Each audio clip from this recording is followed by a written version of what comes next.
సుమన్ టీవీలో మీ personal and business promotions కోసం కింది నెంబర్కి కాంటాక్ట్ చేయండి. భర్త తరచూ మద్యం తాగి వస్తున్నాడని, తనను ఇంటిని పట్టించుకోవడం లేదనే కోపంతో పుట్టింటికి రావడమే ఆమె పాలిట శాపమైంది.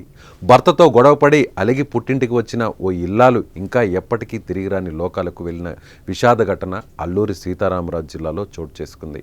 చట్రాపల్లికి చెందిన పండన్న పెద్ద కుమార్తె కొర్ర కుమారికి 2 ఏళ్ల కిందట చింతపల్లి మండలంలోని దోమలగొందికి చెందిన రాజుతో వివాహమైంది. కొంతకాలం బాగానే ఉన్నా ఈ మధ్యలో భర్త తరచూ తాగి ఇంటికి వస్తుండడంతో భార్యాభర్తల మధ్య గొడవలు జరుగుతున్నాయి. దీంతో వారం రోజుల కిందట కుమారి భర్తపై అలిగి పుట్టిల్లు చట్రాపల్లికి వచ్చేసింది. ఇక అత్తింటి వారిపై అలిగి పుట్టింటికి వచ్చిన కుమార్తెకు తల్లిదండ్రులు సర్ది చెప్పారు. చిన్నపాటి గొడవలు సహజమేనని, కాపురంలో ఇలాంటివి మామూలేనని నచ్చజెప్పారు. సరేలే, కోపం తగ్గిన తర్వాత వెళ్దూలే అనుకున్నారు.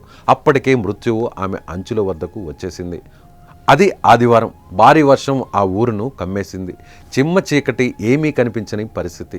ఈ సమయంలో ఇంట్లో నిద్రిస్తుంది కుమారి. అలా నిద్రలోకి జారుకున్న కొద్దిసేపటికే భారీ శబ్దాలు, విరిగిపడిన కొండ చీరలు అమాంతం ఇళ్లపై పడిపోయాయి. ఏమి జరుగుతోందని తెలుసుకునే లోపే ఇంట్లో నిద్రిస్తున్న కుమారి నిద్రలోనే కన్నుమూసింది. ఇక కుమారి మృతితో చట్రాపల్లి గ్రామంలో విషాద ఛాయలు అలుముకున్నాయి. రాక పుట్టింటికి వచ్చిన కుమార్తె మృతి చెందడంతో తల్లిదండ్రులు కన్నీరు మున్నీరుగా విలపిస్తున్నారు. ఇక భారీ వర్షాలు, విరిగిన కొండ చీరలు చట్రాపల్లి గ్రామాన్ని కోలుకోలేని దెబ్బతీశాయి. ప్రకృతి విధ్వంసానికి ఇప్పటికే ఈ గ్రామానికి అన్ని దారులు మూసుకుపోయాయి. కొండ చర్యలు విరిగిపడిన ఘటనలో క్షతగాత్రులు కొర్రా పండన్న, కొర్రా సుమిత్ర, కొర్రా సుబ్బారావు పరిస్థితి కూడా దయనీయంగా ఉంది. ప్రస్తుతం వీరు హాస్పిటల్లో చికిత్స పొందుతున్నారు.